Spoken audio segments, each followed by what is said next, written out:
여러분 기도하시겠습니다.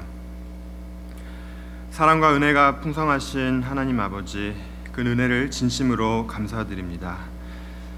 지난 주간에도 주님의 은혜 가운데 살아온 저희들이지만 우리의 삶을 생각해 볼 때에 감사하며 살지 못하고 원망하며 불평하며 근심하고 세상에 빠져 주님 품 밖에서 방황하던 저희들의 삶을 이 시간 주님 앞에 고백하오니 용서하여 주시옵소서.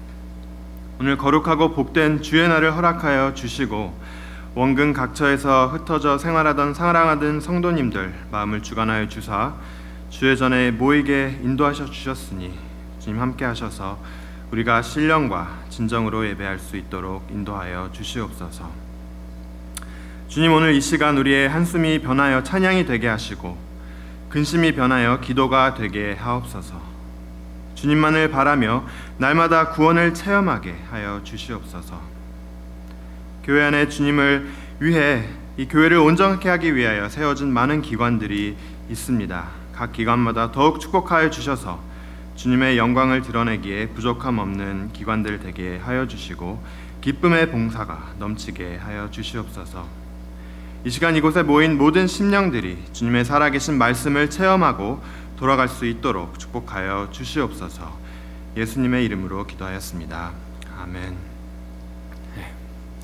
오늘 저희가 함께 볼 말씀은 누가복음 17장 11절에서 19절 말씀입니다. 누가복음 17장 11절에서 19절 말씀입니다. 제가 11절 읽고 여러분 12절 읽고 이렇게 교독하며 함께 말씀을 살펴보겠습니다.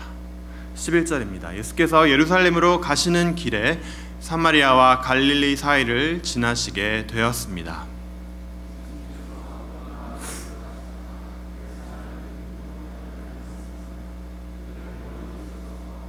목소리를 높였습니다. 예수 선생님, 우리에게 자비를 베풀어 주십시오.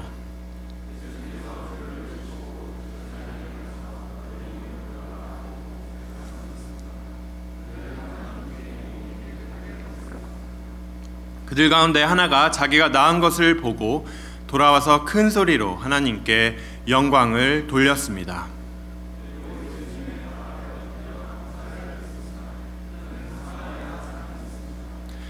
예수님께서 말씀하셨습니다. 10사람이 다 깨끗하게 되지 않았느냐? 그런데 9은 어디에 있느냐?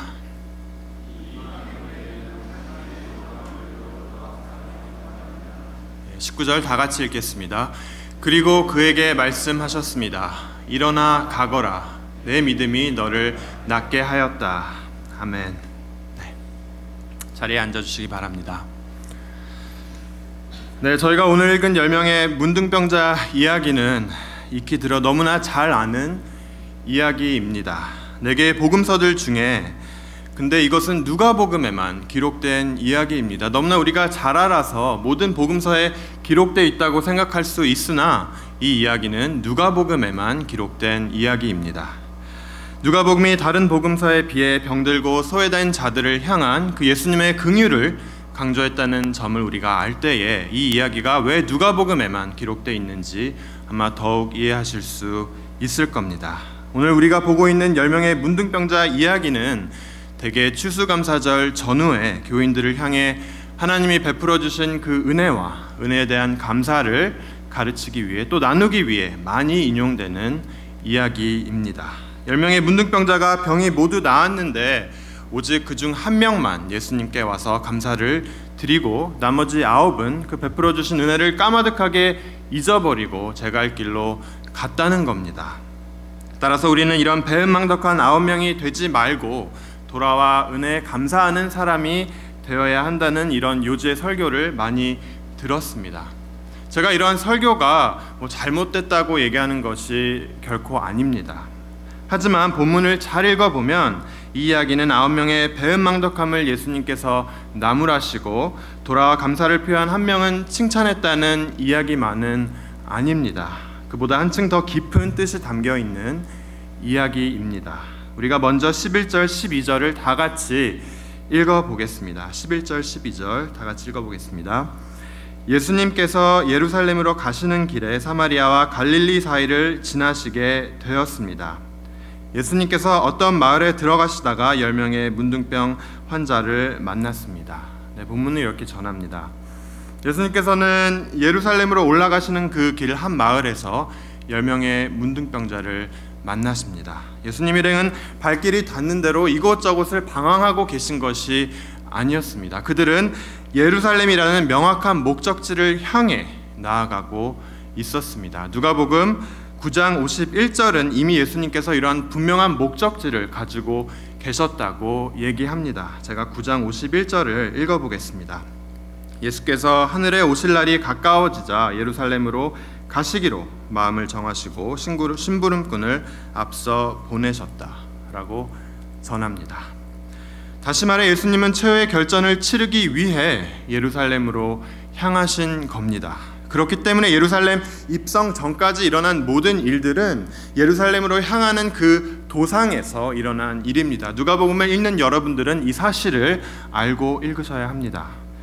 그런데 오늘의 본문은 예수님께서 예루살렘으로 향하고 계셨다는 점을 또다시 강조합니다. 누가복음 저자가 아무 이유 없이 그냥 심심해서 이렇게 얘기한 것이 아닙니다. 이렇게 얘기한 것에는 분명한 이유가 있는 겁니다. 예루살렘으로 가시는 도중 예수님께서 만난 이 10명의 문둥병자와 예루살렘이라는 도시가 의미하는 바가 있다는 겁니다. 우리는 이 둘 사이에 어떠한 관계가 있는지 오늘 살펴볼 것입니다.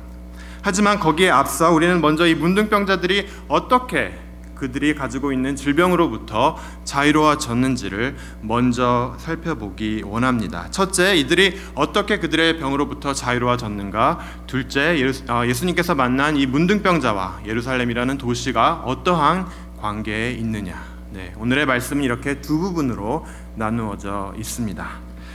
먼저 그들은 어떻게 그들의 질병으로부터 자유로워질 수 있었을까요? 첫째, 그들은 갈급했습니다. 13절 우리 다 같이 한번 읽어보길 원합니다. 13절 그들은 멀리 서서 목소리를 높였습니다. 예수 선생님, 우리에게 자비를 베풀어 주십시오. 네. 이들은 예수님께서 자기들을 도와줄 수 있다고 생각하고 예수님께 갈급히 나아가 예수님, 우리를 불쌍히 여겨 주시옵소서라고 외치고 있습니다.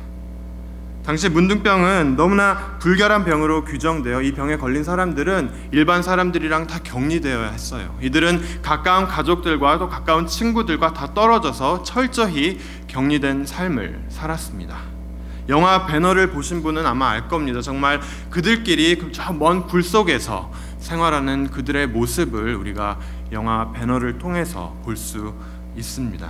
그들은 항상 얼굴을 가리고 사람들이 모르고 다가오면 저는 죄를 지은 사람입니다. 저는 더럽고 부정한 사람입니다. 라고 외쳐야 했습니다. 사람들이 모르고 이렇게 지나가다가 그 소리를 들은 사람들은 아마 깜짝 놀라 가던 길을 피해 그들을 피해 가던 길을 계속 갔겠죠.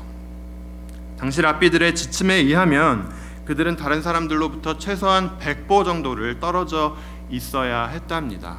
그 돌을 던져서 돌에 맞지 않을 거리만큼 그들이 떨어져 걸었어야 했던 겁니다.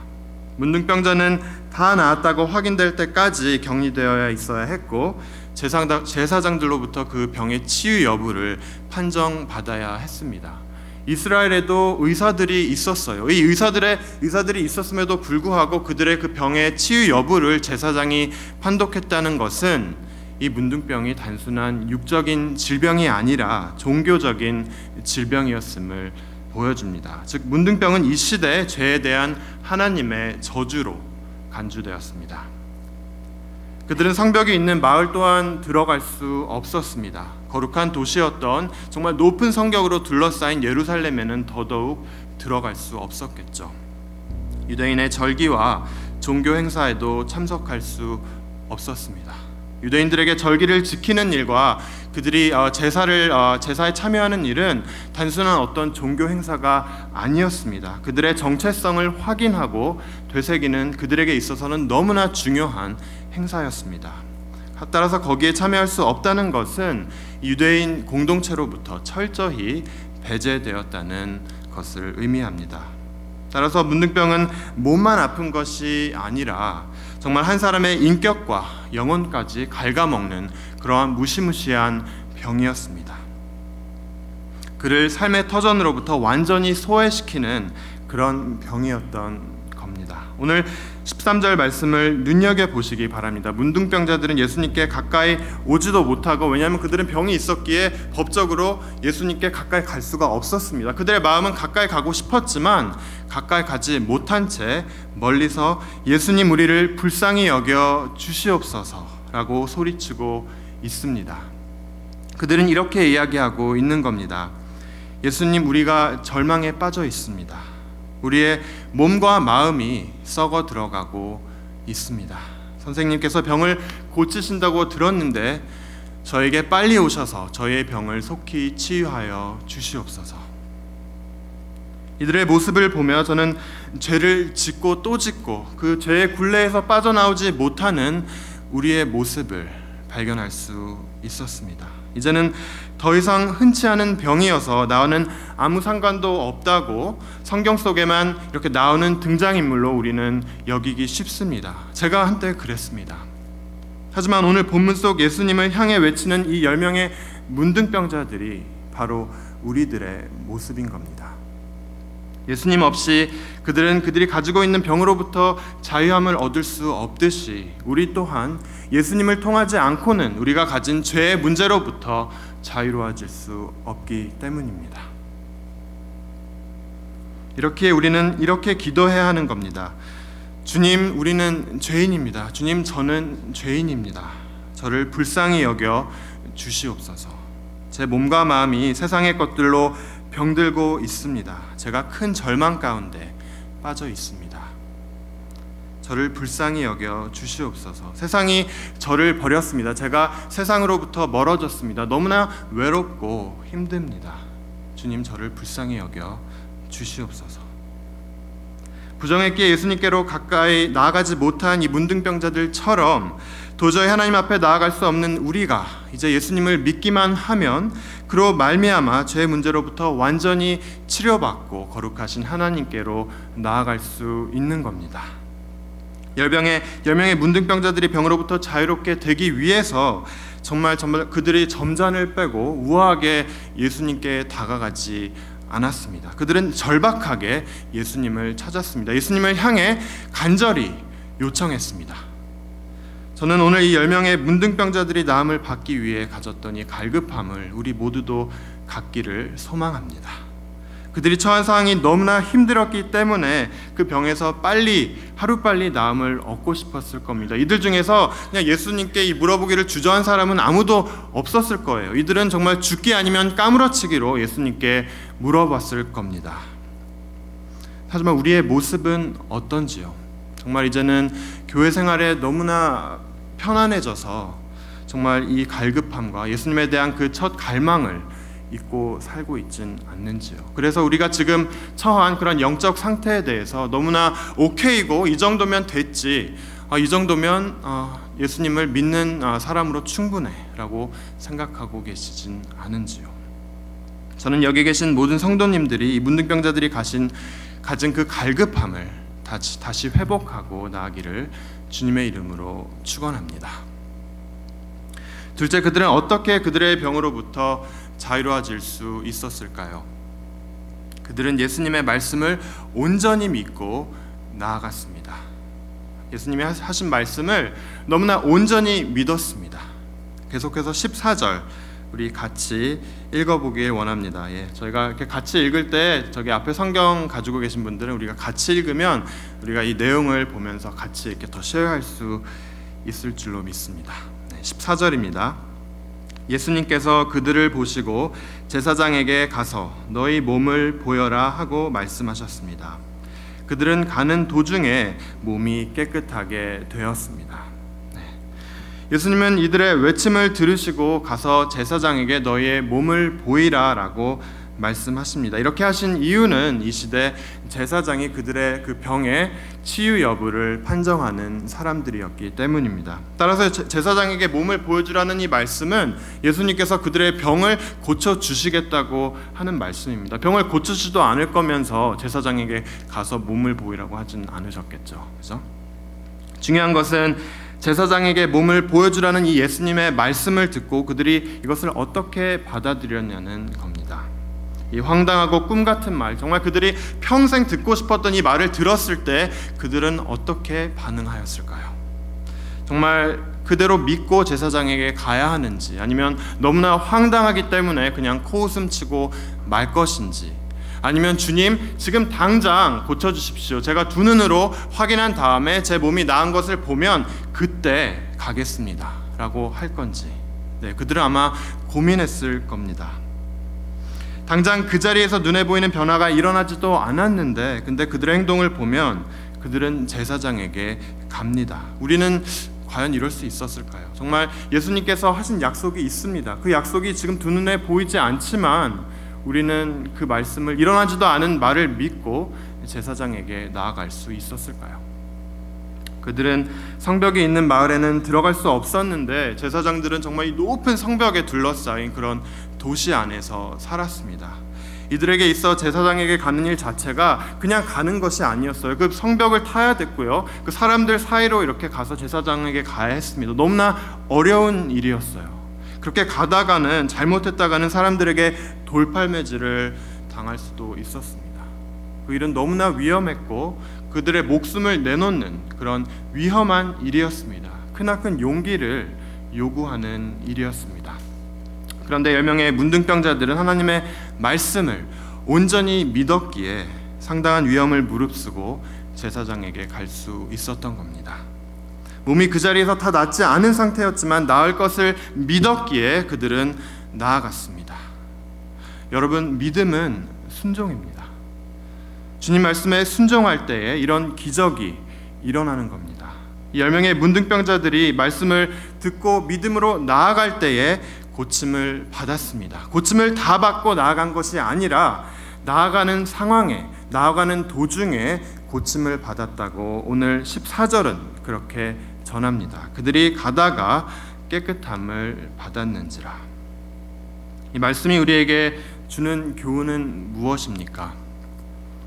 우리가 절망에 처해 있어도 주님이 나와 함께 하시고 절망에서 날 건져내신다는 것을 믿기만 하면 그 절망이 희망으로 바뀔 수 있다는 겁니다. 우리에게 필요한 것이 이 말씀에 대한 믿음과 순종인 겁니다. 그들은 믿고 순종하여 나아갔기 때문에 그들이 가지고 있는 병으로부터 자유로워질 수 있었습니다. 여러분, 우리도 오늘 이렇게 결단하길 저는 소망합니다. 우리 같이 한번 따라해 주시면 감사하겠습니다. 주님, 내가 주님을 알기 전에는 늘 원망하고 불평하는 영적인 문둥병 환자로 살았습니다. 하지만 내가 이제 주님을 믿고 새 사람이 되었으니 이제부터는 주님의 말씀에 순종하며 나아가겠습니다. 네, 아멘. 이때에 축복이 임하는 겁니다. 오늘의 말씀이 이 축복을 증거합니다. 이때에 주님의 크신 은혜가 여러분 삶 안에, 여러분 삶 가운데 나타날 수 있는 겁니다. 여러분이 드린 눈물의 기도 가운데, 여러분이 묵상하는 가운데 하나님과 여러분이 하신 그 약속이 있는 것을 제가 압니다. 정말 그 약속이 두 눈에 보이지 않기 때문에 우리는 그 약속이 없는 사람처럼 행동하고 살아갑니다. 그 약속을 우리가 직접 보고 느끼지 못하기 때문에 그 약속이 없는 사람처럼 행동합니다. 하지만 믿음은 우리가 보기 때문에 나아가는 것이 아닙니다. 우리가 보지 못할지언정 그것을 믿고 나아가는 것이 믿음이라고 성경은 얘기합니다. 그렇기 때문에 히브리서 11장 1절이 우리에게 이렇게 얘기하고 있는 겁니다. 믿음은 바라는 것의 실상이요 보이지 않는 것의 증거니라고 말입니다. 사랑하는 성도 여러분, 이 10명의 문둥병자들처럼 주님의 말씀에 온전히 순종하며 믿음으로 나아가는 여러분 되시길 주님의 이름으로 축원합니다. 그리고 그때 나타날 주님의 그 크신 은혜를 여러분의 삶 가운데 체험하시길 주님의 이름으로 축원합니다. 네, 저희는 이제 앞서 드린 문둥병자와 주님께서 향하신 그 예루살렘과 어떠한 관계가 있는지 한번 살펴보고자 합니다. 주님이 만나신 이 10명의 문둥병자와 예수님께서 향하신 이 예루살렘이라는 도시가 어떠한 관계가 있는지, 누가복음은 예수님께서 향하신 그 예루살렘을 향한 그 도상에서의 여러 가지 여정을, 그 journey를 통해서 많은 이야기들이 전개됩니다. 그렇기 때문에 우리가 이 예루살렘과 예수님이 그 예루살렘을 향하시면서 하신 일들이 서로 어떠한 관계가 있는지를 알 필요가 있습니다. 그들은 제사장에게 가는 도중에 몸이 깨끗해졌습니다. 정말 그들이 평생 앓고 있던 그 더러운 너무나 끔찍한 문둥병으로부터 치유를 받았습니다. 얼마나 기뻤을까 한번 생각을 해보시기 바랍니다. 자기들을 완전히 소외시키고 고통 속으로 몰아넣었던 이 병으로부터 완전히 자유로워졌습니다. 그들은 갈급함으로 주님을 찾았고 주님께서 하신 약속의 말씀을 온전히 믿었습니다. 그런데 여기서 우리가 눈여겨보아야 할 것은 10명 모두가 다 갈급하게 찾았고 10명 모두가 온전한 믿음으로 나아갔지만 그 중에 한 명만이 예수님께 돌아왔다는 겁니다. 그리고 나머지 9명은 제갈 길로 갔습니다. 이 한 명만이 예수님께 돌아와 발 앞에 엎드려 하나님을 찬양했습니다. 본문에는 설명이 없지만 이 몸이 깨끗해진 10명의 문둥병자들에게 어떠한 일이 있었을까요? 그들은 어떠한 대화를 서로 나눴을까요? 그들이 몸을 이렇게 다 몸이 치유받고 나서 아무 어떤 의논 없이 헤어지지는 않았을 겁니다. 어떠한 이야기가 있었을 겁니다. 그들은 앞으로 어떻게 해야 할지 두고 대화를 했겠죠. 그들이 할 수 있는 일은 대충 3가지였을 겁니다. 첫째, 가던 길을 계속 가서 제사장에게 가서 그 치유된 몸을 보여주고 서티피켓을 받고 이제 가족 품으로 돌아가는 일, 아니면 가다가 그냥 너무나 오랫동안 떨어진 가족들이 보고 싶어서 제사장에게 가서 확인까지 받을 필요가 있나, 나는 이제 깨끗한 사람인데 하고 가족으로 바로 돌아가는 일, 나머지 마지막으로 자신을 고쳐준 예수님께 발걸음을 돌려 예수님께 감사를 드리는 일, 이렇게 아마 3가지 정도의 옵션이 있었을 겁니다. 그들은 의견의 일치를 보지 못하고 그중 사마리아인 한 명만이 예수님께로 돌아오기로 하고 나머지 9은 아마 제사장에게로 갔을 겁니다. 17절, 18절 말씀 함께 읽어보길 원합니다. 17절, 18절 예수님께서 말씀하셨습니다. 10사람이 다 깨끗하게 되지 않았느냐? 그런데 9은 어디에 있느냐? 이 이방인 외에는 하나님께 영광을 돌리러 온 사람이 없단 말이냐?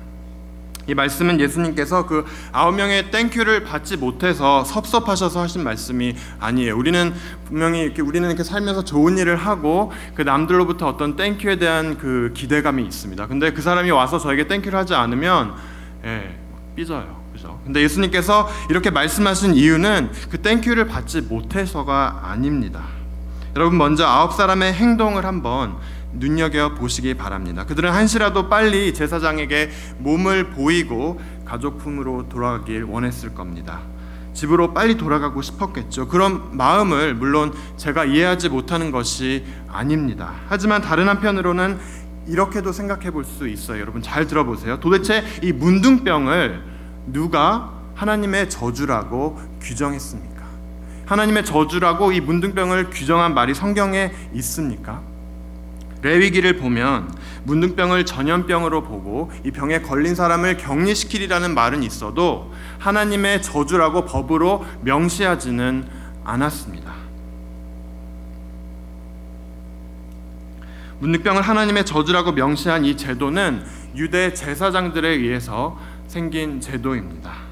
오늘의 본문의 경우 하나님의 저주이고 이 병이, 그렇기 때문에 제사장에게 가서 이 치유 여부를 확인받아야 한다는 것이 바로 이것입니다. 이 제도는 이 시대에만 국한된 것이었어요. 오늘날 우리가 몸이 아픈 사람을 볼 때에 저 사람이 하나님의 저주를 받은 사람이라고 법적으로 제시하지 않습니다. 근데 왜 그런지 아세요? 지금 이 시대는 그랬지만 왜 오늘 시대에는 법적으로 이것을 이렇게 제시하지 않습니까? 이 시대는 그랬고 왜 지금은 그렇지 않을까요? 그 이유는 한 나라의 제도라는 것이 임시적이기 때문입니다. 사람에 의해 만들어졌기 때문에 어느 순간 사람에 의해 바뀔 수 있는 것이 법입니다. 제도라 함은 상황에 따라 변할 수 있기 때문에 절대적이고 영원한 것이 아닙니다. 100년 전 미국의 법이 지금의 법과 똑같다고 생각하십니까? 절대 그렇지 않습니다. 100년 전 미국의 법 중에 많은 것들이 지금 현대에 맞춰서 진화하고 있습니다. 법은 시대에 따라 바뀝니다. 법은 인간이 세상에 사는 그 가운데 크나큰 그런 효력을 갖지만 법이 진리가 아니기 때문에 영원하지 않다는 얘기입니다. 사회 제도와 규범, 문화, 그리고 모든 이런 세상의 지혜도 마찬가지입니다. 근데 우리가 이 제도와 규범의 쳇바퀴를 돌다 보면, 우리가 이 제도 안에서 이렇게 굴레바퀴처럼 살아가다 보면 잊어버리는 것이 있는데, 그것이 바로 근원과 근본에 대한 생각입니다. 제도화되기 이전의 것, 그 절차와 법이 세워지기 이전의 그 무언가 근본적이고 근원적인 것을 망각하고 살아간다는 겁니다. 예수님께 돌아와 그 발 앞에 엎드려 찬양한 사마리아인은 그의 행동은 모든 제도에 앞서, 모든 법의 그 절차에 앞서 주님을 먼저 구한 행동이었습니다. 모든 제도와 법 위에 계신 주님을 우선순위로 여긴 행동이었습니다. 여러분 이해 가시죠? 정말 그들이 이제 법적으로 이제 깨끗함을 얻기 위해서는 제사장에게 먼저 가야 했고, 제사장에게 몸을 보이고 확인을 받아야 그들은 법적으로 이제 깨끗한 사람, 정상인이 되는 겁니다. 그렇기 때문에 나머지 9은 하나님께로 갔어요. 하지만 이 나머지 한 사람은 그 법 위에 계신 하나님이 우선이라는 사실을 알았기 때문에 예수님을 먼저 찾은 겁니다. 예수님께서 9사람을 꾸짖은 이유는 그들에게 섭섭하셨기 때문이 아닙니다. 근원과 본래를 먼저 생각하지 못하고 그런 사회적, 제도적인 그 굴레 안에서 모든 것을 해결하려는 그들의 피상적인 믿음을 나무라신 겁니다. 그들의 잘못된 우선순위를 나무라신 겁니다. 구원받은 사람이 할 일은 정말 제사장에게 가서 내가 구원받았습니까? 아닙니까? 하고 물어보는 일이 아닙니다. 구원받은 사람이 먼저 해야 할 일은 주님께 나와 주님을 찬양하고 주님께 감사해야 하는 일인 것입니다. 19절 말씀을 우리 다 같이 읽고 말씀을 마칩니다. 19절 말씀입니다. 그리고 그에게 말씀하셨습니다. 일어나 가거라. 내 믿음이 너를 낫게 하였다. 네, 그렇습니다. 예수님은 보다 근원적이고 영원한 것을 먼저 구한 사마리아인에게 너의 믿음이 너를 낫게 하였다고 말씀하셨습니다. 10명의 문둥병자들은 무엇이 우선인지 생각하는 지점에서 바로 갈리고 말았습니다. 주님을 우선으로 찾은 자가 있었고 세상의 법과 제도를 먼저 찾은 자들이 있었습니다.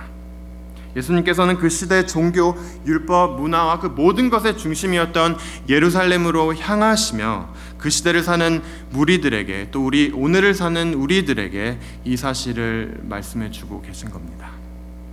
10명의 문둥병자들이 갈급함으로 그리고 온전한 믿음으로 예수님께 나아갔기에 그들은 그들의 병으로부터 자유로워질 수 있었습니다. 하지만 더 나아가 그들 중 한 명은 세상의 법과 제도가 아닌 영원한 주님께, 변하지 않는 주님께 그들의 눈을 먼저 돌렸습니다. 오늘 주일 열린 예배에 오신 모든 성도님들께서는 정말 이 10명이 가진 갈급함을 가지고 주님께 나아가시길 바랍니다. 정말 이들이 가졌던 그 열정과 그 정말 말씀에 순종하는 온전한 믿음으로 주님께 나아가시길 주님의 이름으로 축원합니다. 하지만 더 나아가 정말 영원하신 하나님, 정말 우리가 살고 있는 이런 소셜 시스템이나 어떤 여러 가지 그런 법적인 제도보다는 우리 영원하신 변하지 않는 주님께 우리의 눈을 먼저 돌리는, 우선으로 주님을 바라는 여러분들 되시길 주님의 이름으로 축원합니다. 기도하겠습니다.